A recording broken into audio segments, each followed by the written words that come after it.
I was standing in a bookshop one day waiting for a friend. Bruce wrote to me, pulling books off shelves, killing time. For some reason, I pulled your book off the shelf. When I started to read it, the proverbial lightning bolt hit me. I realized that I was reading about myself. Somehow you knew me without ever having met me.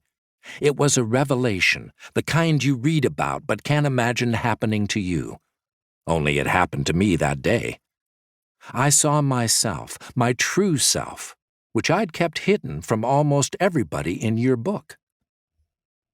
When you described ADHD, which I'd never heard of until then, you described me to a T. It was crazy, all the details you knew about me. You described the ways I was different, but you described them in a way I could actually feel proud of. Just giving me that was huge. The more I read, the more I saw myself. Even though I'd never heard of you or your book, I felt like we'd known each other forever. Somehow, you knew me. I wonder if I might know you, dear listener, too.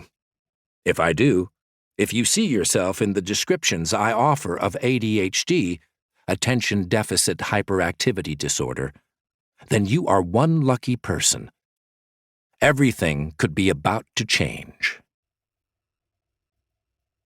Undiagnosed ADHD. About 80% of adults who have ADHD don't know they have it. Living your life without knowing that you have ADHD is a bit like being short-sighted without knowing there is a condition called short-sightedness.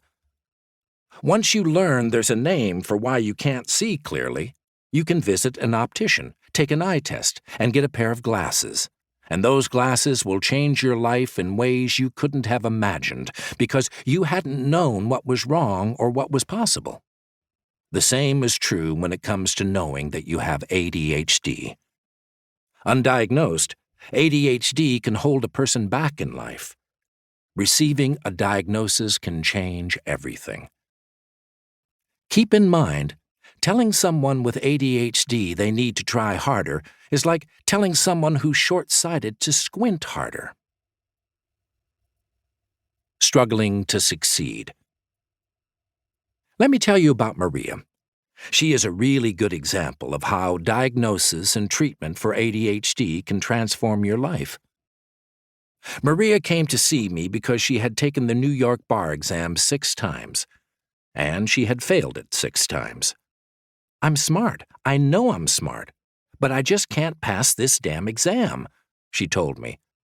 I had to study 3 times harder than the other students, and I couldn't figure out why.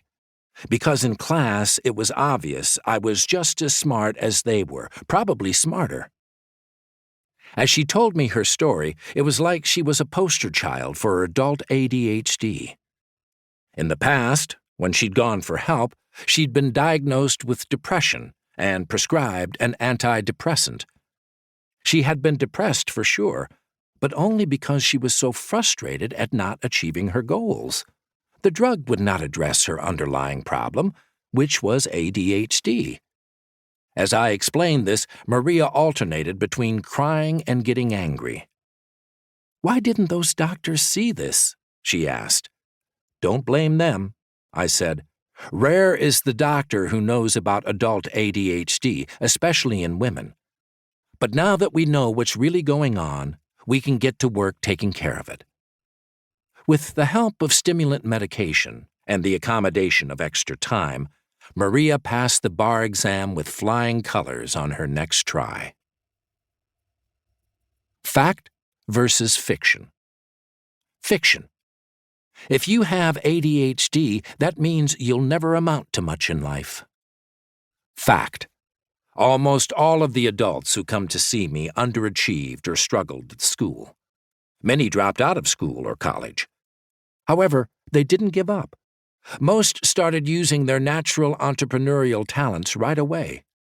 Aviation pioneers Richard Branson and David Neilman, innovator and entertainer will.i.am, and model and entrepreneur Paris Hilton are just a few examples of people with ADHD who have achieved great things.